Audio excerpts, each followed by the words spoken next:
Have you ever wondered why there's so much debt? Or why the experts and authorities seem completely unable to solve the current debt crisis? Well, the reason they can't solve it is because they're trying to fix and repair the existing banking system. But the existing banking system is completely flawed. It's the existing system that has buried all of us under a massive mountain of debt. In the next 3 minutes, I'll show you how the design of the banking system guarantees that the vast majority of people end up in debt, and why allowing the banks to go back to business as usual would be the worst thing for the economy and for society as a whole. But first, where do you think all this debt came from?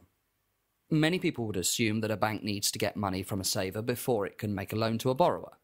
After all, isn't that what banks do? Taking money from people who want to save it and lending it to businesses and people who need to borrow.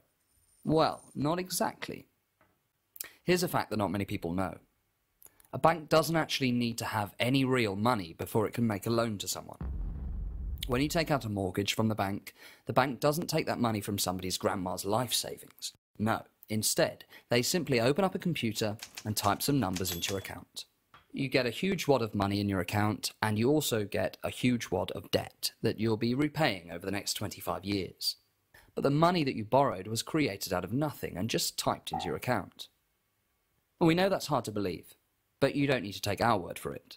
The Bank of England themselves say that when banks make loans, they create additional bank deposits for those that have borrowed the money. These bank deposits are just the numbers in your account.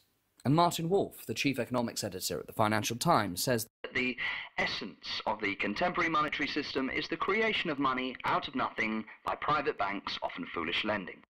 So almost all the money we use today is made in this way, out of nothing, by banks when they make loans. And the only way that we as the public can get our hands on this money is to go into debt to the banks. In other words, almost every pound that we need in the economy to run shops, businesses, factories, schools and hospitals must first be borrowed by us from a high street bank.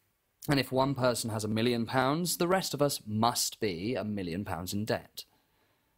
If we try not to go into debt, then the banks would be unable to create money and the economy would grind to a halt. This is effectively a whole-scale privatisation of the power to create money.